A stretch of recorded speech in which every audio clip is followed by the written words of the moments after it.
हम जिस भी सिचुएशन में जन्म लेते हैं, हमारे पास हमेशा ये पावर होता है कि उस सिचुएशन को हम बेहतर कर सकते हैं, उस सिचुएशन से हम बाहर निकल सकते हैं और उस सिचुएशन से लड़ के हम जीत सकते हैं।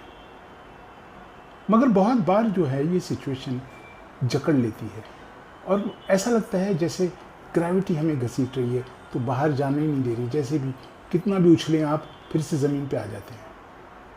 ये सेम प्रॉब्लम साइंटिस्ट को आ रहा था जब वो रॉकेट बना रहे थे और स्पेस में सैटेलाइट भेजना चाहते थे। ग्रेविटी से बाहर निकलना बड़ा मुश्किल था। तो उन्होंने कैलकुलेशन ट्राई किया और कैलकुलेट किया कि अगर इतना रॉकेट पावर होगा तो हम ग्रेविटी से बाहर आ जाएंगे। और उन्होंने उतना रॉकेट पावर जमा किया, रॉकेट का डिज़ाइन इस तरह से बनाया और फिर रॉकेट छोड़ा तो वो ग्रेविटी से बाहर निकल के स्पेस में सैटेलाइट ऑर्बिट करने लगा।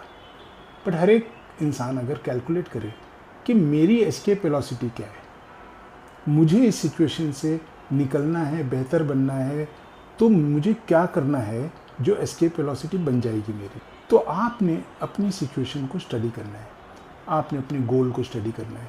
आप कहाँ जाना चाहते हैं, आप नौकरी में तरक्की चाहते हैं, बिजनेस में तरक्की चाहते हैं, आप कोई प्रोफेशनल हैं, कोई एथलीट हैं, कोई आर्टिस्ट हैं, वहाँ तरक्की चाहते हैं। तो आप अपनी एस्केप वेलोसिटी निर्धारित करने के लिए वो ढूंढना पड़ेगा कि मुझे किस ऑर्बिट में जाना है।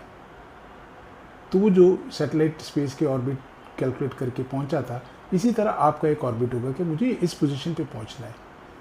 ये करने की जो इच्छा आप पैदा करते हैं तो इच्छा पूर्ति भी पैदा हो जाती है, क्योंकि अब आपने एफर्ट डालना शुरू किया है। ये आपकी एफर्ट करने की वजह से जो आपके चक्षु खुल जाते हैं, जो आप देखने लगते हैं और ढूंढने लगते हैं, तो सडनली आपको वो चीज़ें नज़र आती हैं जो पहले आपने नज़रअंदाज की होती है, नहीं देखी होती हैं और ज़रूरत नहीं होती है। और इसको काफ़ी लोग कहते हैं कि ये तो मैजिक हो रहा है, अपने आप चीज़ें हो रही हैं। अपने आप नहीं हो रही हैं, आप ढूंढ रहे हैं, आप उसको मांग रहे हैं, आपको मिल रही हैं। तो सबसे पहला काम यह है कि आपको ये विश्वास करना है कि मैं अपनी सिचुएशन को बेटर करूँगा और कर सकता हूँ। मेरी एस्केप वेलोसिटी में ढूंढूंगा और अपनी ज़िंदगी को ऑर्बिट में ले जाऊँगा।